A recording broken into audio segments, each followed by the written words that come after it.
ఎందరో చరిత్ర నిర్మాతలు, ఒక్కొక్కరిది ఒక్కో పాత్ర. అతి సామాన్యుడికి సైతం చరిత్ర ఇంత చోటిస్తుంది. ఈ గడ్డ మీద పుట్టినందుకు తన రుణం తీర్చుకునే అవకాశం ఇస్తుంది. అదే అవకాశం హైదరాబాద్ వాసి ఎడ్డెల నారాయణ గారికి వచ్చింది. నూనూగు మీసాల నూతన యవనంలోనే దేశ సేవలో భాగమైన ఆ వ్యక్తి ఇప్పుడు వృద్ధుడు. అతడి పేరే ఎడ్డెల నారాయణ గారు. 1942లో ఆంధ్రప్రదేశ్ లోని కడప జిల్లా రాజంపేటలోని అంతంపల్లి గ్రామంలో జన్మించిన ఎడ్డెల నారాయణ గారి వయసు ఇప్పుడు 84 ఏళ్లు. ఒకప్పుడు భారతదేశ రక్షణ కోసం ప్రాణాలకు తెగించిన వ్యక్తి ఆయన. ఎవరికి తల వంచని వ్యక్తిత్వం, స్వయం కృషిపైనే ఆధారపడాలన్న నిబద్ధత 8-10 వయసులోనూ ఆయన్ను నిర్విరామంగా పనిచేసేలా చేసింది. ఒకనాటి ఆ యుద్ధ వీరుడు ఇప్పుడు హైదరాబాద్ లోని డీడీ కాలనీలో పాలబూత్ నడుపుకుంటూ ఎందరికో ఆదర్శంగా నిలుస్తున్నారు. బాంబుల వర్షం కురుస్తున్నా చేమూరిన తుపాకీని వీడకుండా నెత్తుటి ఏరుల మధ్య ఆయన చూపించిన ధైర్య సాహసాలకు గుర్తుగా 1965 నుండి 1971 పాకిస్తాన్ వార్ వరకు ఎన్నో మెడల్స్ ఆయన్ను వరించాయి. ఆయన చూపిన తెగువకు ఆయనపై ప్రశంసల జల్లు కురిసేలా చేసింది. 1973లో వివాహం చేసుకున్న నారాయణకు 2 పిల్లలు. నారాయణ కుమార్తె అపర్ణ ఉస్మానియాలో MSc PhD చేశారు. Sai Prasad mechanical design engineer గా అబ్రాడ్ లో పనిచేస్తున్నారు. మనవడు రోబోటిక్ ఇంజనీర్ గా పనిచేస్తున్నారు. దేశ సేవలో నారాయణ గారి స్ఫూర్తిని సదా కొనియాడేవారెందరో ఆయన్ను ఆదర్శంగా భావిస్తారు. ఉద్యోగం లేదని, బతుకు తెరువు లేదని నిరాశపడే నవతరానికి ఆయన జీవితం స్ఫూర్తిదాయకమవుతోంది. అందుకే మీకోసం మా వేదిక టీవీ ఎక్స్క్లూజివ్ గా మీకు అందిస్తోంది నారాయణ గారి ఇంటర్వ్యూ. సార్, మీరు ఫస్ట్ ఫేస్ చేయవలసి వచ్చిన వారు ఏంటంటారు? ట్రైనింగ్ అయిపోతారు. జమ్మూ పోస్ట్ జమ్మూ కాలీచక్ అని చెప్పి ప్లేస్ కటువా సాంబా అనేది బార్డర్ అనమాట. ఆ బార్డర్ లో ఇది ఉంటుంది. పోయిన తర్వాత ఆగస్ట్ సెప్టెంబర్ ఆ ప్రాంతాల్లో వెళ్ళిపోయాను. అక్కడ నేను పోయిన 2 months తర్వాత వార్ స్టార్ట్ అయింది అనమాట. 1965 సెప్టెంబర్ 1 నుంచి సెప్టెంబర్ 22 వరకు వార్ జరిగింది అనమాట. అప్పుడు ఇమీడియట్గా ఏంటంటే మరి ట్రూప్స్ ఉంటారండి వీళ్ళని. అప్పుడు నేను యాంటీ ఎయిర్క్రాఫ్ట్ రెజిమెంట్లో ఉన్నాను అనమాట. అక్కడ ఫస్ట్ పోస్ట్ నాకు. అప్పుడు మాకు కర్నల్ రామచంద్రాణి అని ఉండేవాడు అనమాట. అతని అండర్లో గన్స్ డిస్ప్యూట్, ఈ ఏరియాకి ఇన్ని గన్స్, ఈ ఏరియాకి ఇన్ని గన్స్. ఎగ్జాంపుల్ అనుకోండి, తావి నది పెద్ద బ్రిడ్జ్ ఇది. ఆ బ్రిడ్జ్ కన్నా కొలాప్స్ ఏంటంటే మళ్ళీ అటు జమ్మూ నుంచి అటు శ్రీనగర్ వరకు రోడ్ బంద్ ఉంటుంది. పోయే అవకాశం, మిలిటరీ పోయే అవకాశం ఉండదు ఇక్కడ. కాబట్టి అక్కడ గన్స్ కావాలి. అట్లా ప్లానింగ్ వేస్తారండి వీళ్ళు ఫ్లయింగ్ ఆఫీసర్స్. అట్లా ప్లానింగ్ వేసేసి ఫస్ట్ మమ్మల్ని ఉదంపూర్ పంపారు. ఉదంపూర్ పెద్ద నార్థన్ కమాండ్ హెడ్ క్వార్టర్స్ అది. అక్కడ పంపారు. కొన్ని రోజులు అక్కడ ఉన్నమాట. కొన్ని గన్స్ అక్కడ పెట్టారు. ఇంకా కాదు, ఇక్కడ ఇంకో కొన్ని గన్స్ వార్ ఫీల్డ్లో వాళ్ళు పాకిస్తాన్ వాళ్ళు అనుకూలంగా వచ్చే ఉంటాయి ఏరియా.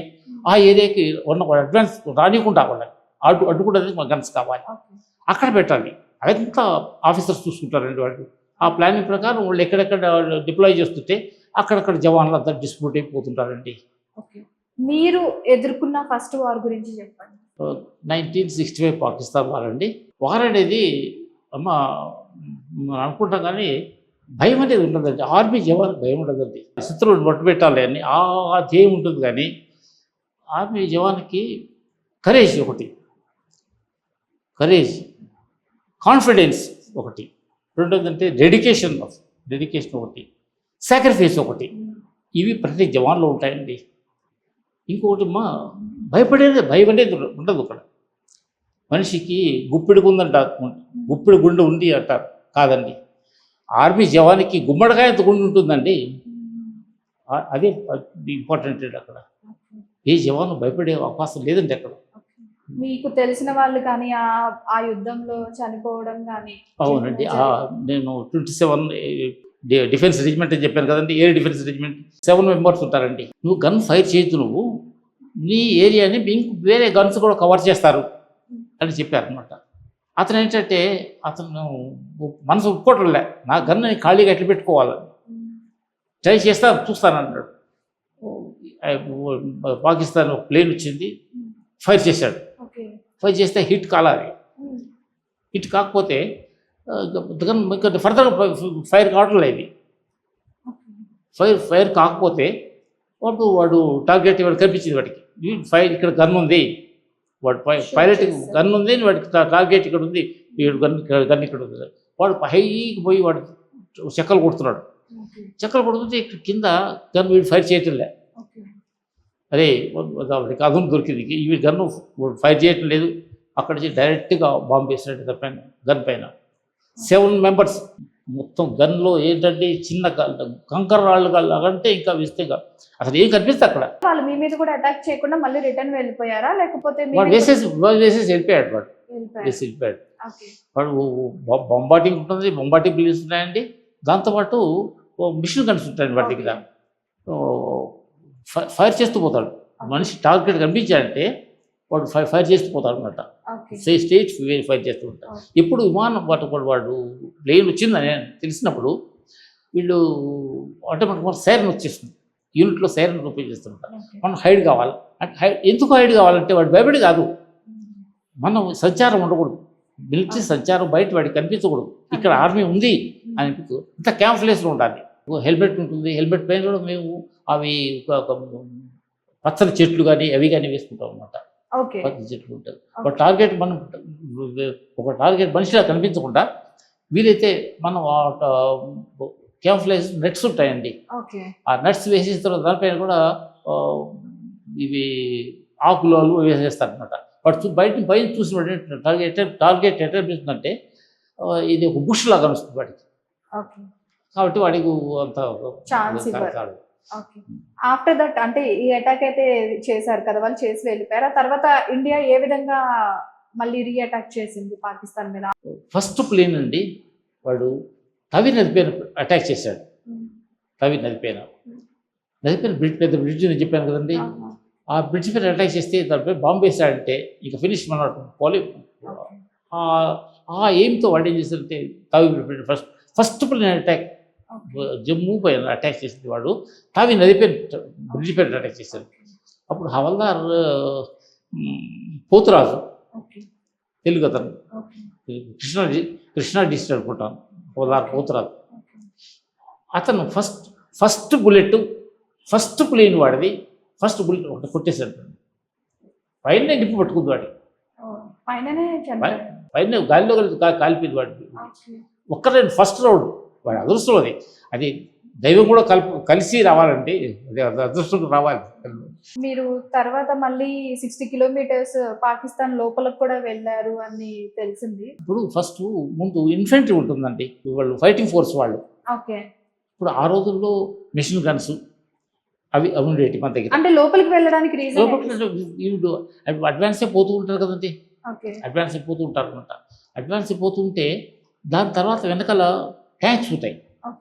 ట్యాంక్స్ వాటి సపోర్ట్ ఫైర్ మన జవాన్లకి ముందు అడ్వాన్స్ అయ్యేదానికి ట్యాంక్ సపోర్ట్ చేస్తూ ఫైర్ చేస్తూ పోతారు అనమాట. వీళ్ళు దీన్ని చూసుకొని ముందుకు వెళ్ళిపోతూ ఉంటారు. దాని తర్వాత వెనకాల ఆర్టికల్స్ ఉంటాయి, సపోర్టింగ్ ఫైర్స్, ఇంకా హెవీ ఫైర్స్, శత్రువుని రాని ముందుకు అడ్వాన్స్ కాకుండా వెనక వీళ్ళు ఫైర్ చేస్తుంటారు. ఇట్లా ఉంటాయండి. ఒక 1965 వార్లో 2862 జవాన్స్ చనిపోయారండి పాకిస్తాన్లో. 8716 wounded అండి. అప్పుడు చూడండి ఓవరాల్ క్యాజువాలిటీస్ అంటే 11,600 అబవ్ అవుతుంది. అప్పుడు చూడండి ఎంత జవాన్లు ఎంత నష్టం పోయారు చూడండి. మనం అంటే మన జవాన్లు చనిపోయారు. అది ఎక్కడ అడ్వాన్స్ అయిపోతూ లోపలికి వెళ్తూ సాక్రిఫైస్ అది చెప్పేది చూడండి. డెడికేషన్ సాక్రిఫైస్ ఉంటుంది జవాన్ కానీ చెప్పేది చూడండి. సావుకు భయపడలేదు కదండి వాడు. మేము ఉండే రెజిమెంట్ ఎక్కడ మాది ఎయిర్క్రాఫ్ట్ గన్స్ వెనక ఉంటాం.